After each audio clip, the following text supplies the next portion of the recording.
Not live yet. Hello and Hello! welcome to episode 110 of Heroes of Handheld. That's right. We got to 100 and we've not only slightly passed it, we've completely rushed past it because we're already on episode 110.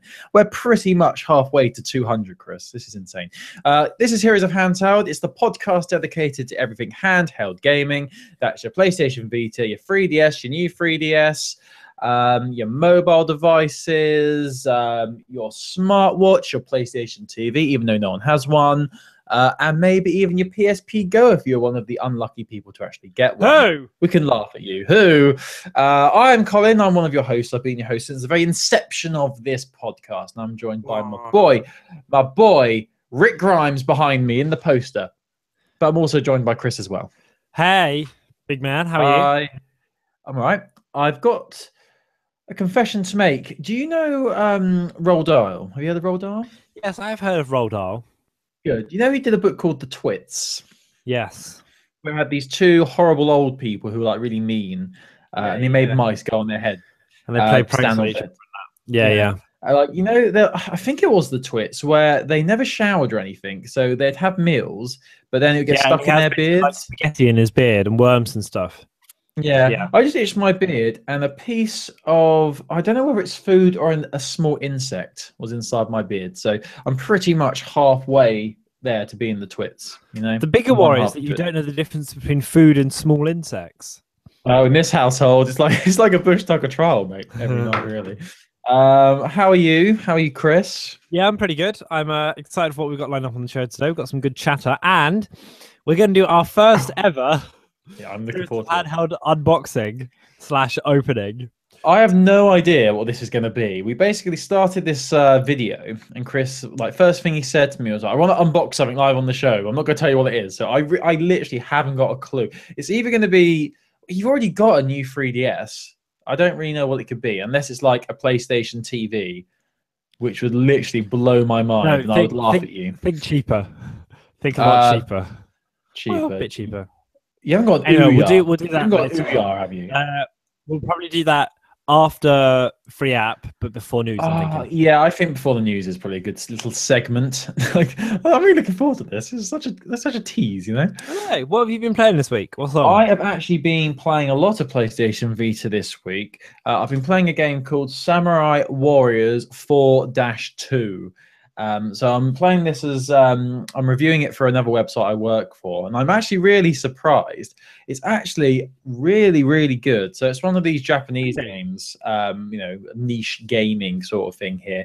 Obviously, Japanese publishers and developers love the PlayStation Vita, and they're always bringing their games out. This one is. Have you ever played Dynasty Warriors, Yes. Chris?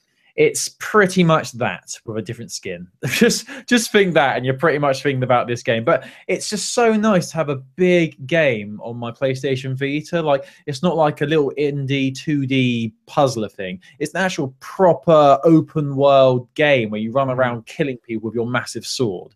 It really is a lot of fun. I'm really enjoying it. That's what I'm really enjoying about Xenoblade. Is like I got so sick of playing 3DS games that are just like these kind of tiny like levels or like small experiences. Sometimes you really want like a vast kind of world to dig into. Yeah, exactly. That's definitely what I'm thinking with this. I'm just sick of like having like a 2D game where you just have to tap to jump. Yeah, like it's like any. I'm kind of like. I mean, I love my like my 2D 16-bit type ones, but I'm really craving and really getting into the fact that you can play a game on a tiny screen that's so vast and expansive. Like Xenoblade is huge. There's so much to do. Yeah. Sorry to nick your Sorry to shit over my my bit. Thanks, mate. Thanks, Matt. So yeah, Samurai Warrior, not Samurai. It's Samurai. Sorry, Samurai. There's so many of these games. Samurai Warriors 4-2. It's basically a reworking of Samurai Warriors 4 with added DLC and things like that. So many levels, so many characters. For those of you who don't know Dynasty Warriors or these sorts of games, you basically play as these. I don't even know what you call them. What would you call these samurai groups? They've got names like tribes. Not tribes. They've got a better name than that. like a group. Clans? Clan, that's a good name for it. Different clans, and there's stories with each of the different characters you can play as, and the objective is in a battlefield you have to defeat the opposing team, obviously, and by doing that you have to kill the big boss, like the big leader. But along the way, you have to do various objectives and kill commanders and things like that. It's really fun. It's very repetitive, pretty much the same thing every single letter, but it looks really nice. The cutscenes are lovely. The English subtitles actually make sense, which is very rare for a Japanese port like this. I'm really enjoying it. So yeah, I've been playing a lot of that. It is a complete battery drainer. It's killing my battery on my Vita. Do you play with your Vita plugged in a lot, or do you kind of take it on the go? I don't play with it plugged in, but with Samurai Warriors 4-2, I've been playing it mostly at home. Okay. I don't really take my Vita. It's very weird. Like, I don't really take my Vita out. I don't know. I'm worried that I will either lose it or damage it. I think I'm so like protective of my gorgeous Vita. But yeah, that's what I've been playing. So I assume you've been playing Xenoblade. Yeah, mostly Xenoblade. A little bit of Shovel Knight. Although I'm on the last couple of levels and I'm finding it very difficult, so I'm sort of slowing down on Shovel Knight a bit. Yeah, mostly Xenoblade, to be honest. It's so good though. Just very expansive and very. I've sunk so many hours into it, and I know I'm kind of not even as far into it as like, not even as that far. But there's just so much you can do on it, and there's so much like extra stuff as well. So you're not just doing story things all the time. Like you can mooch around and kind of search for collectibles, or it's really good. Do you have a big sword? Yeah, Monado.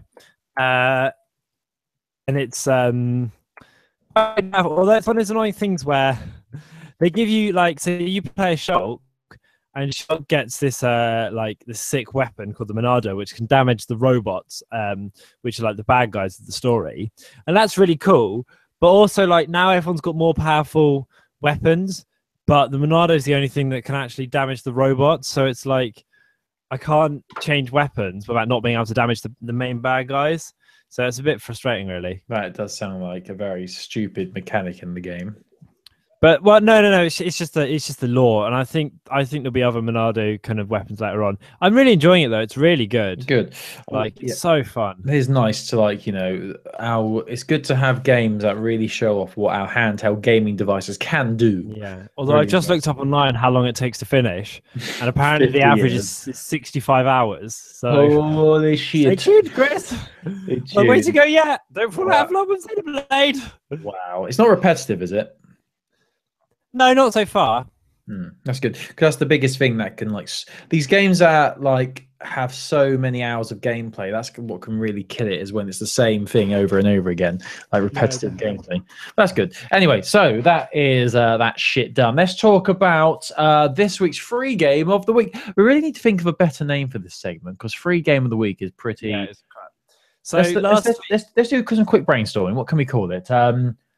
Heroes Jukebox. No, Heroes hand toolbox. Sure, you work on that whilst I tell everyone last week's game was called Skeletomb.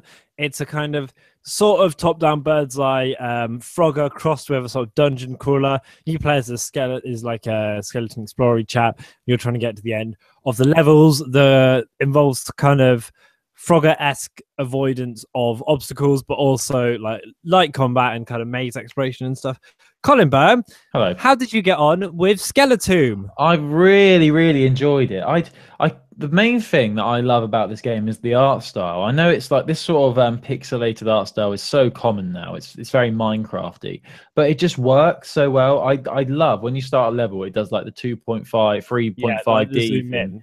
That's really cool. I've only done a few levels. I found it gets really challenging very quickly.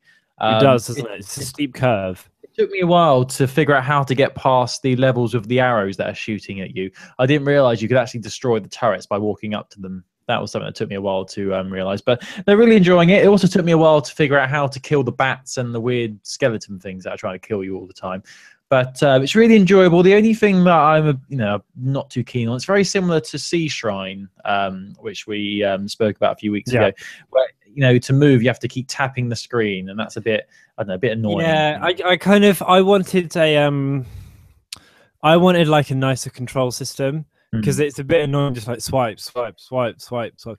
And also sometimes you swipe one way and it goes the other way, and it's like that's not what I wanted. Yeah, sometimes it's not very responsive and Accurate. different things. But Yeah, overall, it's pretty good fun, right? it's really good. I mean, it's a free game, and it's you can't really fault it really. So yeah, if you have an Android or a smartphone of the Apple variety, why not download Skelly Tomb? And Get so, some. our game for next week, Colin, what are you pitching me? Right, so this game is well, I say inspiration and in celebration. It's not been the best of weeks for English rugby, but because it is currently the Rugby World Cup, I found a game from a company called Pickpock, who created the game which I absolutely was addicted to last year, which I can't remember the name of. I think it was Superstar Football or something. They seem to be masters of releasing sport-orientated games, but I really am enjoying this game. It's called Rugby Kickoff, simply Rugby Kickoff. It's free, obviously, because it's free app of the week, free game of the week, and it's really addictive. There's a load of different game modes. There's challenges, there's sudden death, things like that. So yeah, I would heartily recommend it, and I'm sure Chris will enjoy it as long as he can find it on Android. Is it on Android? Rugby Kickoff. Let's have a look. It's by Pickpock, P-I-K. Is it not going to be a bit upsetting after everything that happened with England this week? Too soon. No, there's no teams or anything like that, so you don't have to. You can imagine you're the what are some stupid rugby names? The Harlequins or the Wasps. You can be the Wasps. Rugby Kickoff on the store. Every time I go on Google, I forget where the store is. It never moves, but I always forget. Where is it? Google where are who? you? Google who? Where are you? Play Store. Play Store. Where are you? Where are you? Play. There you go. Found him. I'm just looking to Play Store for Rugby Kickoff. Yeah, Rugby Kickoff. It was as you can imagine, it was #1 on the App Store in the free game section last week because obviously everyone was watching rugby. It was a couple of weeks where people have pretended they actually understand rugby. Yes, it is. By Pickpock, I will install and we'll play, and we'll get back to you next week. Definitely do that. I don't get rugby. It's like I'm a big football fan. I couldn't have cared less about the Rugby World Cup, to be honest with you. My level of devotion to the Rugby World Cup was being an hour after the England-Wales game finished. I looked on Twitter, saw we lost, and went, then put my phone down again. That was the extent of my enjoyment. I really love your national pride. Okay, up the roses, up the roses. Everyone at home, download Rugby Kickoff on your Android or your iOS. Colin, are you ready? Are you ready? Are you ready for love? Yes, I am. Yeah, I'm ready. Last Friday, my body is. Colin, I'm gonna have to ask. Holy shit! Yes, let's get to this unboxing. I'm excited. Don't do any talking, Colin. Yeah, no more from me. No more from me. Go ahead. Stop saying stuff. Good. Yeah. Come on. So, last Friday saw the release in the UK and Europe of. Don't spoil it for me. You got to tease me more. Don't just tell me what it is. You shush. Okay, sorry. Saw the release of Animal Crossing Happy Home Designer, and with Animal Crossing Happy Home Designer comes the release of sealed up booster packs. I know what Animal Crossing Amiibo cards. Holy shit! Animal Crossing Amiibo cards are a thing. You can buy them. I bought mine in game, but I'm sure other places have them. I'm going to now do a live opening because that's what we do, and we'll tell you who we get. So, Colin, I know what this is now. Holy shit! I'm actually excited to see what. So these are Animal Crossing Amiibo cards. You scan them when you play Happy Home Designer, and it unlocks stuff. You can also scan them on that Amiibo app. I can't remember the name of one. Wii U to unlock demos. Colin, yeah. Let's see who we've got. You get 3 in a pack. I'm told. So it could be anyone. You get 2 normals and a rare. Who's my shiny? Is it Charizard? Okay. I thought they were. No, I thought they were Animal Crossing characters. They are, but they're on cards, mate. I thought, why Charizard isn't an Animal Crossing? No, I know. That's just because of unboxing. First one. You're doing a joke. I get it. Sorry, go on. Look, can you stop talking so I can do my very serious unboxing, please? Our first one is Benjamin the Labrador. Oh, hold yourself. Benjamin's here. Oh, you got a stupid head. Like my next head. One after Benjamin. That's number 84, by the way. Okay. Oh, it's Monique, the sassy cat. Meow, meow. Monique's here. Meow. All that sass. And our rare is. Oh, it's Rossetti. Oh, hold me tight. Oh, Rossetti, hold me tight, Rossetti. What the fuck is that? That's like a big beaver wearing a hat. Rossetti is the angry mole who shouts at you when you reset your game. So, in conclusion, Animal Crossing Amiibo cards. Yeah. And let's be honest, no one remembers Benjamin the Labrador. Who is Benjamin the Labrador? You get. So I think you always get 2 villagers and then 1 like staff member as your kind of rare, shiny one. But the chances of you getting your favorite villager are so slim. Now, I would have been happier if you'd got a card of Neil McBeal, the Navy SEAL. That would have been the best thing. Good reference. I'm just going to see how much Animal Crossing cards are on Amazon. So why? What are you going to do with these cards, Chris? What are you going to do? What's the plan? Come on. I'm gonna decorate my room with them, most likely. You're going to decorate your room with 3 small cards. Wow. What a treat that. Yeah, I'm going to buy that. You know what I'm like? I'll buy enough to cover a wall, and then they'll go over. They're well expensive though. £5 for 3 cards. It's not that bad. It's like £2. It's like £1.80 each, isn't it? Something like that. Anyway, but if you're playing in the States, let us know if you bought the new 3DS, the small Animal Crossing one. That's the only way you can get the small one over there. And also, this means that the Nintendo 3DS NFC reader writer is out. If you've bought this at home and you're using it, let us know what it's like because it'd be interesting to hear. Colin, hi. That's the unboxing. That's the excitement. Why don't you start off with some news? Well, I've not got much. It's been a very quiet week in the land of PlayStation Vita. Obviously, after last week's big old what's the right word? Big old hurricane of news. That's a good one. Hurricane of news. We had loads of news last week.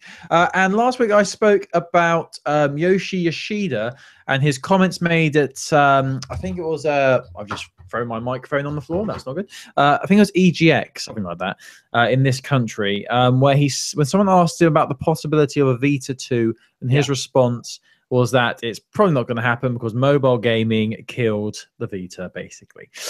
Well, how can I explain this? Well, Yoshi Yoshida appeared on another podcast, which wasn't ours, and they put it to him about the comments he said about the PlayStation Vita and asked him once again to explain himself.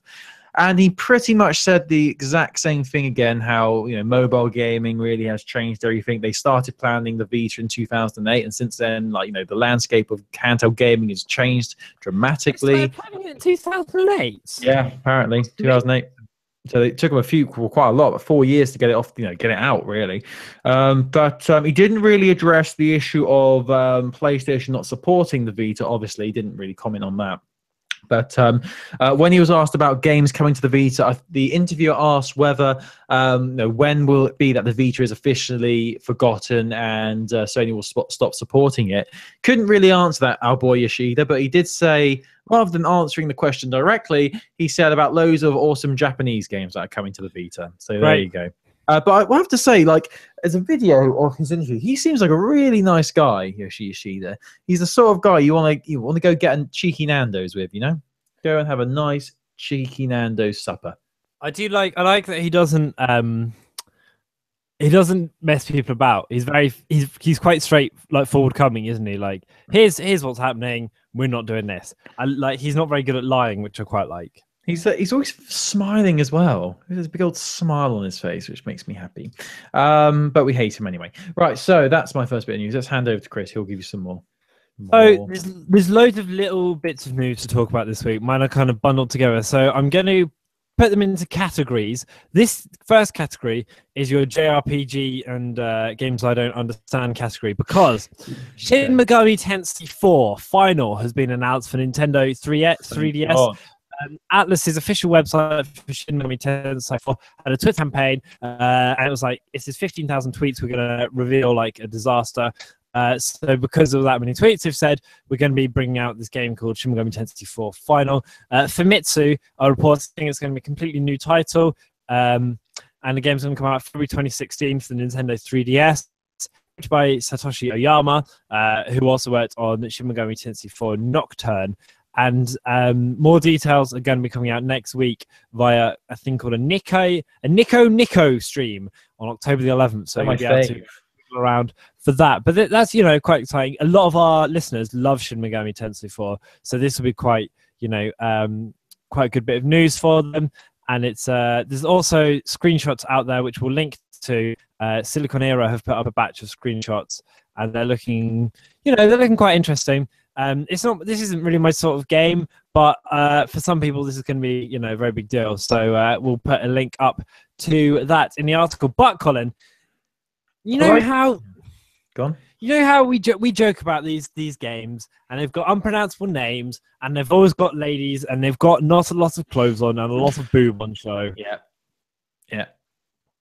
This feels like an April Fool's joke that's come too early. So, Senran Kagura 2 Deep Crimson, which we spoke about before on the podcast. Again, it's popular with our audience, and, you know, fair enough if you enjoy it. Holy I'm glad you enjoy it. That's a big pair right there.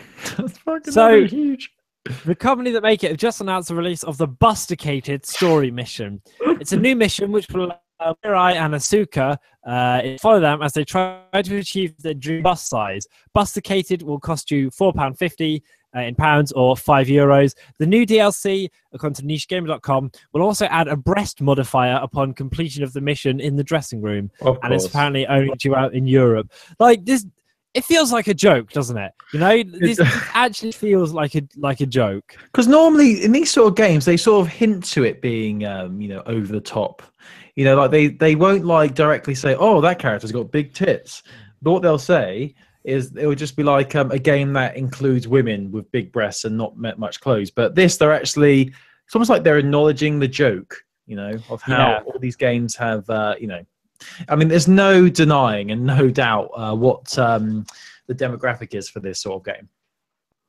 60-year-old ladies. Anyway, move on. I mean, it'll probably be quite fun. You know, there'll probably be some nice dialogue, and like it'll be a bit funny and a bit silly. But also, it's like, is this okay? Like, I don't feel like this is okay anymore. You know? No, it's never been okay, but it still keeps happening. Yeah, true. I must improve my bust. Anyway. Yeah. So, Shin Megami Tensei 4 comes out. Has been announced. I don't know if it's going to come out overseas. Yeah, it might just be Japan, but I guess we'll see what happens. It's coming out in Japan February 2016. And Senran Kagura 2 Busticated comes out very soon in Europe. So keep your eyes peeled for that. I will. They will be Colin. peeled. Won't be able to miss them. Yep. Back to you, my boy. Well, I've only got two other pieces of news actually I've got three pieces of news. Three pieces of the pie, the news pie. There are three slices, Chris, equally cut. Which one do you want to hear about first? Do you want to hear about a new game without a name? Do you want to hear about gory hack and slashing fun? Or do you want to hear about the one of the world's hardest platinum trophies? Let's do that. Let's do a nice, tricky platinum trophy. Well, so this is for the game that's just come out on PlayStation Vita, Super Meat Boy. It is available for free on PlayStation Plus this month. It launches tomorrow. What's it now? What's the date today? Is it the 8th? We're recording. It's the 7th today. Okay, so actually, this came out yesterday, Super Meat Boy. This article is from a couple of days ago. And obviously, it's been released, so the full list of trophies for the PlayStation Vita version has been revealed. And it's pretty much the platinum trophy. To get platinum trophy in Super Meat Boy is pretty much impossible. You have to beat every single level in the game without dying once. Now, I've never played Super Meat Boy, but the impression I get is a bit like Limbo, that puzzle game where you just die constantly. The only way of knowing how to get past a certain area is by dying constantly. So it's like trial and error. So you've got to try and beat the game without dying, and then you'll get a platinum trophy. And Team Meat, who are the company who created the game, they've explained why they made the trophy nearly impossible. I've got quite a long quote here, so let's see how it sounds. So Team Meat explained that another thing players will notice is there is in fact a platinum trophy in Super Meat Boy. When deciding what trophies to put into the PS Vita version, we wanted to make sure that when a player does finally earn the platinum trophy, that they feel like they've accomplished the impossible. While it's not impossible, it is really, really hard. Basically, you have to run you have your run-of-the-mill trophies like unlocking the kid, finding warp zones, beating the game, etc. But the really challenging trophies are the Iron Man trophies. The way Iron Man trophies are obtained is by beating all the levels in a chapter's light world or dark world without dying. Each chapter has 2 trophies, one for the light world Iron Man, one for the dark world Iron Man. Obtaining all of these and finally earning that platinum trophy means you have truly mastered Super Meat Boy, and you can brag to everyone knowing that whatever counter brag they offer, unless it is their own Super Meat Boy platinum trophy, it's totally insignificant compared to what you've done. So there you go. I do like how the whole idea of platinum trophies is that, in my mind, it's a bit like getting all the gamer score for a Xbox 360 game. It's a way of showing that you have completely mastered the game.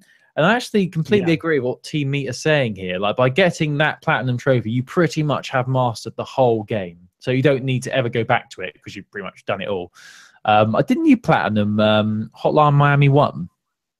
Yes, I did. You did? Yes, that took you. Yeah, no, I think actually platinum should be difficult, shouldn't they? I mean, there's a level, but they've got to be challenging enough that it's like, oh, sick, I did this, as opposed to like, some of them are just too easy. Yeah, I mean, the easiest one is The Walking Dead on Vita, where it's just finish the game and you get a platinum trophy. That's the only one I've got. Anyway, so yeah, that's cool. Well done, Team Meat. So back over to Chris. Cool. I wanted to point out, I'm going to do some audits. I just want to point out Animal Crossing Amiibo cards. So keen. You can get them for £3.49 if you go to the Nintendo store. So we'll put a link in the article for that, because that's obviously a little bit cheaper than getting them for £5 from Amazon. What a rip-off. Anyway, Colin Byrne. Hi. So, do you want to hear about Mario and Luigi, or do you want to hear about Zelda, or Mario and Luigi all the way? So Mario and Luigi Paper Jam, which, as we know, is a Mario and Luigi RPG, which is also going to feature Paper Mario. It's the second one on the Nintendo 3DS after the release of Mario and Luigi Dream Team. And it's going to be about the kind of Mario and Luigi RPG world crossing over with the Paper Mario world. We know now that it's coming out in Europe in spring 2016, North America spring 2016, but the company announced on their release planning, which is like this article on the Nintendo Japanese website, that the game comes out in Japan. Drumroll, please.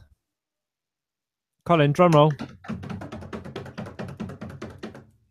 December 3rd. So that's quite exciting because I didn't think this was going to come out this year. So it's quite... it's nice that we know that it's going to come out soon. Hopefully that means it'll come out pretty close just after Christmas in the UK, although I guess it depends on localization. This is coming from perfectlynintendo.com, so thank you very much for writing that up. So that's exciting. And I also wanted to talk about, on the kind of topic of Nintendo, Satoru Iwata, who obviously is still very fondly remembered amongst Nintendo kind of fans, and it was very sad when he passed away, and we spoke about it a lot. Yeah. Are you aware of the video game charity Child's Play? I think I've heard of it, but do explain. Child's Play are a charity who seek to improve the lives of children in hospitals by providing video games for them to play, and they kind of work with different video game companies and also with kind of coverage of video game companies like IGN and GameSpot and stuff to work on stuff. So someone has made a memorial Satoru Iwata custom amiibo, and this looks really good. It's for sale on eBay. It's being sold in dollars, and all the money goes to Child's Play. So obviously it's all for a really good cause. But I just thought this was a really nice idea. It's currently up for sale at $1,850, although I imagine by the time you listen, it would have broke the $2,000 mark because it is rising quite rapidly. And all money received goes to Child's Play. So check this out if you're keen. It was based on I think a Mii Fighter amiibo or a Mii Swordsman amiibo, and yeah, it looks really nice, and it's kind of Iwata's face with his little glasses, and then a representation of all the different franchises he kind of made and nurtured at his feet as well. So definitely check that out if you've got a lot of money to spend and you want to give some of it to Child's Play, and we'll embed a link in the article. Colin, back to you. That amiibo is really cool. It looks really nice, doesn't it? And it's just a really nice kind of thing to be done. He's got like the expression on his face as if he's saying, "Come at me, bro." I love it. Yeah, a little bit. It's cool. Right, so back over to the world of PlayStation Vita. I've got two pieces of news to talk about. Let's start with the game with no name. So, a new game has been announced for the PlayStation Vita, and I just wanted to talk about it quickly because it looks very interesting. Its full title is Red Game Without a Great Name. That's its name. Red Game Without a Great Name. So I think it's actually a very clever name. It really does roll off the tongue. I like that. Right, so this game has been announced for PlayStation Vita. It's already out on iOS. It's going to be coming to PlayStation Vita. We've got no details of when it's going to be coming out, but it'll probably be late this year or early next year. So it's a puzzle game. It's very similar to Limbo in its art style. You play as a mechanical bird who has to deliver post. And you have to go around this steampunk world, avoiding all these contraptions, all these deadly pieces of machinery that are trying to destroy you, basically. And you've got to collect loads of different things as well. It really does look a lot of fun. It's a standard puzzle game, really. You know, there's loads of puzzle games on the PlayStation Vita, but I really like the art style for this. There's a trailer out as well, which we will embed in the article as well. It has a... there's 60 levels in it, and the feature that was interesting to me, it reminded me a bit of Velocity on Vita, where you can teleport in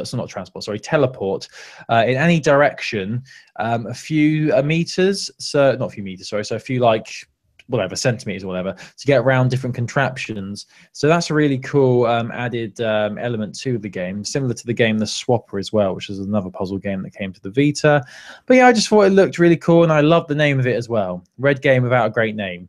It's good. That is a good name. I like it. It's good. So yeah, expect that on Vita very soon indeed. So I'm going to quickly do...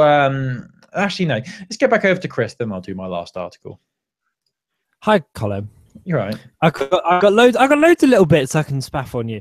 So Hyrule Warriors Legends, as we know, is coming out over here spring 2016, and it's really hotting up. The press coverage of this is really hotting up. Famitsu are doing a lot of coverage of it, and then obviously when Famitsu comes out, all the websites rush to get translations up.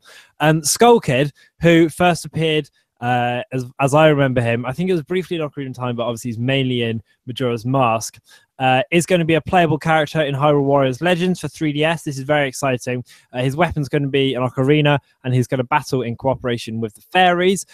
This is really exciting, and also they've announced that Phantom Ganon will appear as a boss character. It comes out in Japan on January 21st. I'm really excited by this because I love Skull Kid. I think he's got a really unique aesthetic, and he's really he's very different looking, and I like that a lot.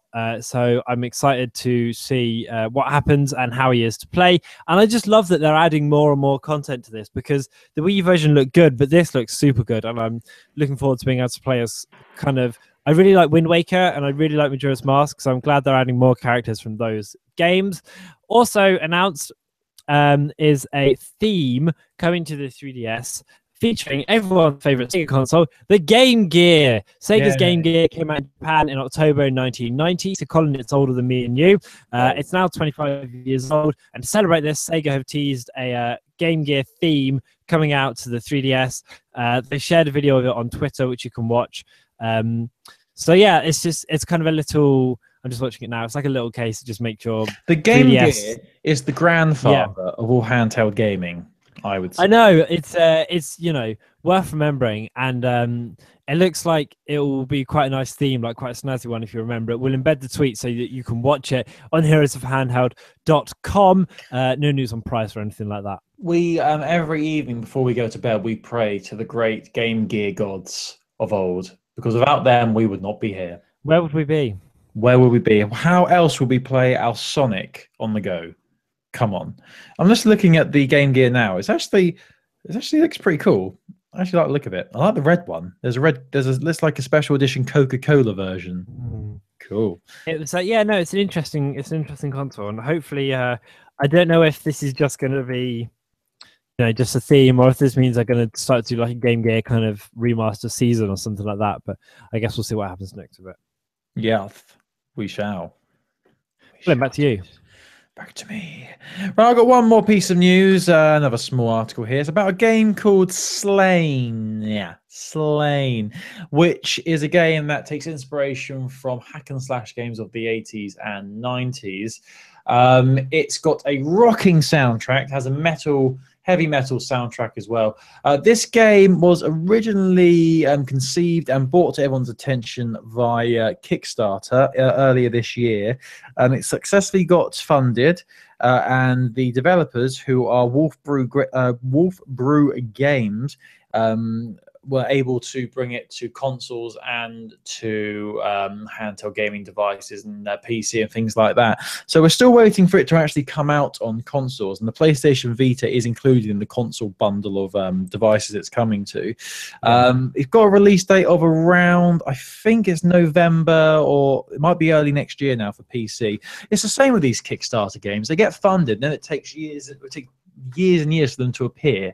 It seems to take so long for these developers to make them. But Slain looks a lot of fun. It's gory as hell. It's a major hack and slash action game. You kill all types of gruesome ghouls. There's like a wolf that's on fire here. There's skeletons. There's zombies. There's blood splattering everywhere. It really looks a lot of fun, and I love the art style as well. Really does make me think of those games from the early 90s. So yeah, definitely, well, if you've not heard of it before, definitely check out Slain. We can probably expect it on PlayStation Vita middle of next year. They're saying about middle to the end of Q1 next year, so maybe around June, July time, maybe a bit earlier than that. But they have been plagued by delays, the developers on this game. I always wonder why they're hit by delays. I mean, because obviously they got people's money through Kickstarter, surely, can't be an issue of money or anything like that. Maybe it's just, I don't know. I guess it must be difficult when you're developing a game for loads of different consoles and making sure they work on each one. Because not only will it be coming to Vita, as I said, it's going to PC. It's also going to be coming out on Xbox One and PS4 as well. So everyone's going to be able to enjoy this. But I just think it looks a lot of fun. And yeah, people will say the Vita's dead, but then all these new games are coming out. So there you go. There you go. And if Chris was on the ball, he could have straight away began talking once I finished. But he's not on the ball. I'm just looking up Simpson quotes on Amiibo, don't mind me. The only last thing I wanted to say is that the trailer is now up for the Monster Hunter October DLC. You can watch that by going to our website, heroesofhandheld.com. Where we'll embed it. You should check it out. They're kind of running out of cool things to add, like of cool Capcom things to add, but they're still adding stuff, so that's nice. So definitely watch that if you're still playing Monster Hunter, which I imagine a lot of you are. Colin, yes. I think that's just about it for us. You've inspired me. I've searched Simpsons quotes on Google, and some of the highlights are, "But my mum says I'm cool," or "I hope I didn't brain my damage," or probably my favorite here, "Look, just give me some inner peace or I'll mop the floor with you." I like that one. Oh, I love Simpsons. The old Simpsons, anyway. The new one's pretty terrible. Actually, if we're talking about Simpsons, we don't really do this all the time, but I want to recommend a podcast. No. Have you seen this, Colin? It's called Everything's Coming Up Podcast, and it's these two comedians who have teamed up to make basically they get like comedians and writers and Simpsons people on to talk about their favorite episodes. It's really good. Check it out. It's called Everything's Coming Up Podcast. We'll put a link in here. Is that just about the Simpsons? Yeah, so it's like an hour in-depth exploration of each kind of different episodes, and they get like the writers on and stuff, so it's quite interesting to hear. And it's only from like classic episodes as well. Oh, that's cool. Awesome. I'll check that out. Yeah, so definitely check it out. I was looking at, I was actually watching a video on YouTube the other week. It was the top 10 worst Simpsons episodes of all time. And number one was an episode that came out a few years ago, which I hadn't seen, featuring Lady Gaga. And I was literally watching. Oh, I never watched that. It looks absolutely horrific. It's pretty much just like a half an hour jizz fest, just like worshipping Lady Gaga and everything she does. It was just so against like everything the Simpsons stands for, really, because Lisa's quite a strong-willed person. Basically, she just idolized Lady Gaga and did everything she said, which pretty much was completely out of character for her. I thought. Yeah. But yeah, so I'm glad I haven't seen that one. I don't plan to watch it anytime soon. So there you go. But I will say my favorite quote from The Simpsons is the one that you told me. Well, not told me. I'd already, heard of this quote, but you brought it back to my attention. Was the Chief Wiggum one? I've been starving them, beating them, humming them out of key. Mummy, mummy, oh, mummy, mummy. Oh, I love Chief Wiggum. There's one where Marge is training to be a police officer, and she does this big obstacle course in the car. She's like going around all these loops, jumping over fire and all this, and she finishes, and Chief Wiggum's just like, "Oh, sorry, you have to do it again. I wasn't watching." He's like looking at paper, and he goes, "A pony." That's so good. I love that. I love Simpsons. Good stuff. Colin. Yeah. Actually, sorry, I've just remembered another piece of Vita news I forgot to mention. There's an animated show called Bob's Burgers. I've never watched it. I've heard many good things about it. Apparently, it's a lot of fun, very funny. There's actually a Bob's Burgers game coming to PlayStation Vita. It's a pinball game. Oh, so cool. Look out for that. I haven't played pinball on my Vita since the Star Wars one, which was pretty cool. I had a big Darth Vader head in the middle of the pinball machine, which was cool. And talking about machines and arcade games, I went around my local arcade today on my break at work, and there's a game called No Escape 4D. It's one of those big arcade games where you sit inside this big chamber, and it's like supposed to be some massive horror experience where there's a heartbeat monitor. It's 3D. The machine shakes when something scary happens. There's speakers behind you. There's air. It literally was a huge machine. I thought it looked really cool. Me and you should do it one day. That'd be fun. And it's called No Escape 4D, and it's from Sega, I think. So yeah, look out for that. And there's also a Star Wars pod racing game next to it. So there you go. Sega. And Time Crisis 5. Okay, let's wrap up. Colin. Yeah. If you want to get in touch with the show, yeah, how would they go about doing that? I don't bloody know. Well, they can do it many different ways. I coughed. They can do it via Twitter at Handheld Podcast. We tweet throughout the week on that handle. They can email us, heroesofhandheld@gmail.com. Send us your thoughts and your opinions and what games you think we should be talking about for free game of the week. You can also find us on iTunes by searching Heroes of Handheld. We're on Stitcher as well. Find us at heroesofhandheld.com on the interwebs. And what else is there? You can email us through our website. You can find details of all our previous shows on our website. Every single show, back to the very first one, is all on our website. You can also find out about the Schnauzer Radio Orchestra, who is the talented person. It's a one-man band there who created our theme song, which is called Insert Coin, from the album Music from a 50s Video Game. Good work. It's been fun. Way the hustle. Do the hustle. It's weird how isn't it weird? Like some weeks there's just nothing to talk about. Yeah, and this week, like, there's been little bits, but you know what I mean. There's not been like a massive. There's no big deal sometimes. No, yeah, I know what you mean. Like last week was quite a big one, quite a big one. It's I think as well we're kind of, because we're on the tail end of both our consoles live streams a little bit. It's interesting, you know. What do you mean consoles live streams? Well, like the live stream, like how long they've got left, you know, their life, their years, their time stream. Ooh, you know. We'll have to buy some new handheld gaming devices then. I know. We'll have to do. Yours is not near the end at all. We'll see. We'll see what happens in 2016. Thanks, Nintendo. Yep, sell me your new upgraded 3DS and then bring out a new console. Whoopee! The NX. Woo! Anyway. Anyway, Colin, it's been a pleasure. It really has been an awful experience, and I've hated every second. But you haven't commented on my orange T-shirt, so that was one victory I've had today. Right. Thank you for watching and listening, everybody. We're back next week. Yes, we should be back next week. Then the week after, maybe some issues, but we'll discuss this. Anyway, thank you for listening, everybody. Back next week. Cheers. Thanks for listening. Bye-bye. Bye. Bye.